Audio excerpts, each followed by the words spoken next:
Hello, it's a new day and a new video. I'm going to be trying to learn a new skill set in the crochet realm today. I am going to be attempting to learn tapestry crochet. I'm doing Blondie Knots Beginner with her tips and tricks crochet, so I'm hoping that I will take to this very well. I'm excited and hopeful that it will pair my enjoyment for drawing and crochet very well. My thoughts of what this is all about is that I will be able to use some sort of grid template to color and draw out a plan for patterns in the future. So let's get started. This whole recording of me working on this tapestry piece is me doing it wrong, and I thought it would be nice and maybe uplifting to some of you if you struggle on a new project and it doesn't turn out. Just seeing that, yeah, it really doesn't always turn out right away. It's not that straightforward. There's some tricky bits to it. And my trouble here was that I kept missing the green stitch, so I went from 21 single crochets down to 20, down to 19, and I would count and frog and count and frog. So took a bit to get this complete, but I do get back on track, which you will see at the end of this snippet here.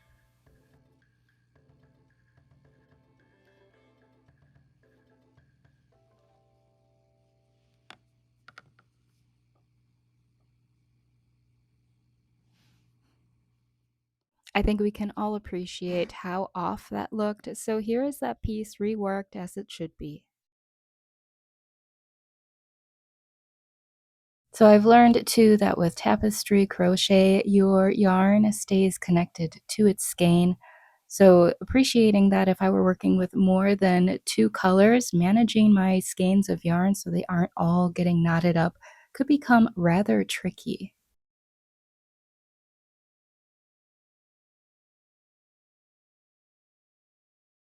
Here are some short clips of the tapestry growing. I did end up actually reworking this again,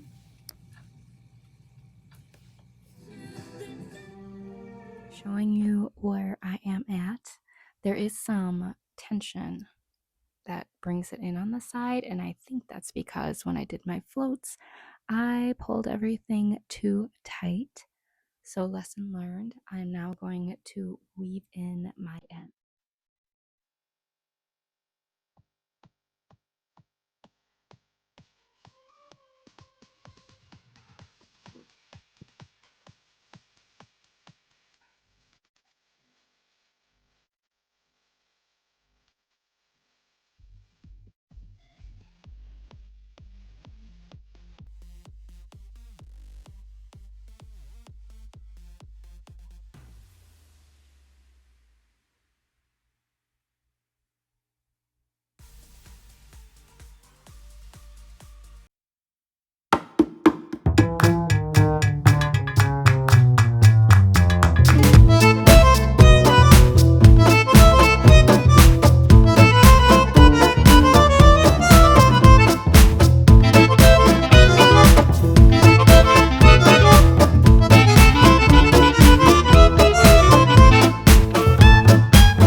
from your sewing kit. Now I'm going to go get this wet. There's a lot of ways you can do this. You can use some steam, you could spritz it, or you can saturate it and wring it out really well in a towel. Then you're going to come back to the board and pin it in the shape you want it to be when it is dry, and then give it some time. In the last clip, you saw how much this curled, so this is it damp. You can see that it lays a little bit flatter. This piece worked up to about 2 inches by 2 inches. It's a little bit shy of that. And now all I'm doing is taking the blocking pins and working them around the piece. I do use a lot of these pins. Perhaps I wouldn't have to use as many, but because my tension is so varied, I needed to use a pin in just about every row to try and get the tension as even and nice as possible. Now, once you have this all pinned in place, just have to give it some time. We'll take all those pins out and we'll see how it looks at the end.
All right, I've given it probably about 24 hours.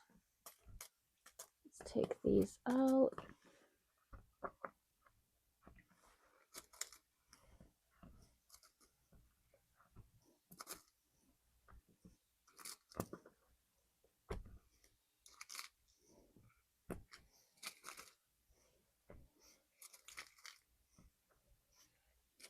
All right, there is the finished piece. I do think there's still some tension that isn't great, but it is much better than before it was blocked.